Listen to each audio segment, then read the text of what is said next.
Appetizer salad. Ayan. So, napakadali lang po nito. So, ang ilalagay ko po is ampalaya, singkamas, mansanas, carrots, sibuyas, tidbits. Ito po yung pinya. Pasas. At lalagyan po natin siya ng suka. Ayan. Kayatin na natin. Kuha ko na po ang lahat ng ating gagamitin. Yan, imimix lang natin siya dito sa bowl. Yan, lahat. Yan.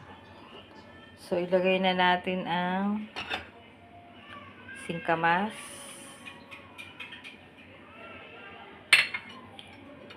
apple, ayan, ampalaya, carrots, saka sibuyas. Mix na natin yan together. Yan. Lahat na yan. Lalagyan din natin siya ng raisins o pasas. Ayan. Magandang kulay. And tidbits. Ito po yung pineapple. Tidbits. Ayan. Mix together. And then, yung dressing natin, lagyan lang natin siya ng kaunting paminta.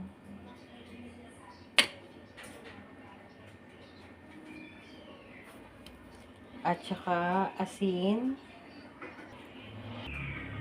Ayan, lagyan natin siya ng konting iodized salt. Konti lang. Ayan. And then, suka. Konting suka. Ayan.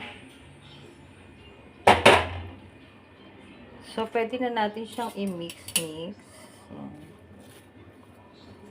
Ayan, meron na po tayong appetizer salad. Yan, ganyan lang po. Maganda rin yung lagi tayong kumakain ng salad. Ayan. So, ayan po ang aking vlog for today. At sana nagustuhan nyo, guys. Ayan. Ang tawag po dito ay appetizer salad. Tsaka healthy siya.